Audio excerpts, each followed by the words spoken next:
Ang kabiguan na kanilang nararanasan ngayon ang pupukaw sa natutulog nilang mga lakas upang bumangon ang kupunan at mga mandirigma na mababangis at nangangatay upang ang dulo ng kompetisyon ay sila pa rin ang mamamayagpag at magtatagumpay.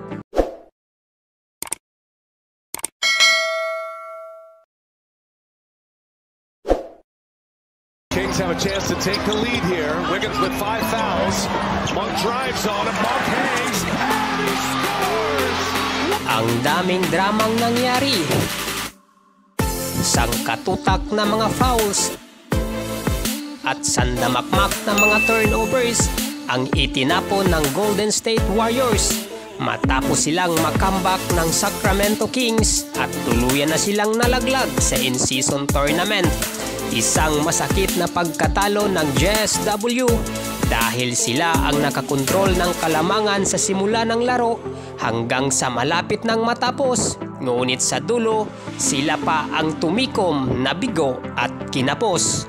Welcome back sa ating munting channel mga ka-inspirer, at kung bago ka pa lang napadpad sa aking channel at kung hindi ka pa rin nakasubscribe, papindot po sana ang notification bell at subscribe button.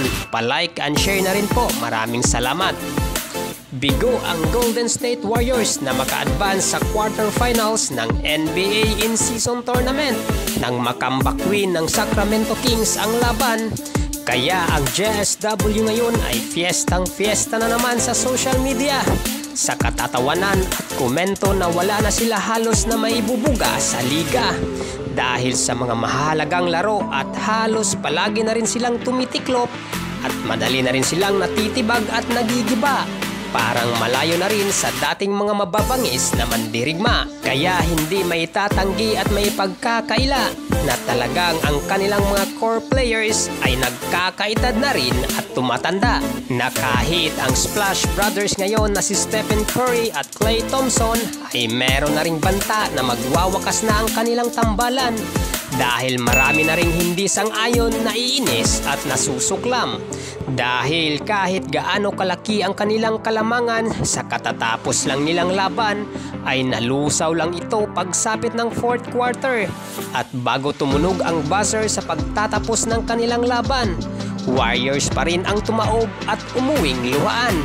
Kaya malamang hindi na ito ang dating Golden State Warriors na nakasanayan ng kanilang mga tagahanga dahil hirap na silang manalo sa mga mahahalagang laro at madali na silang nababasag at hindi na rin halos ramdam ang talas ng kanilang pangil at lason ng kanilang kamandag.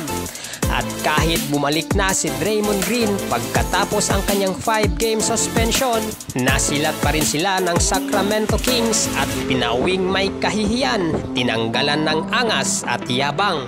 Pero masyado pa namang maaga para pagdudahan ang kanilang kakayahan ngayong season, ni hindi rin pwedeng maliitin ang 4 times NBA champion dahil sa kanilang mga ugat pa rin na nananalaytay ang dugo bilang isang kampyon.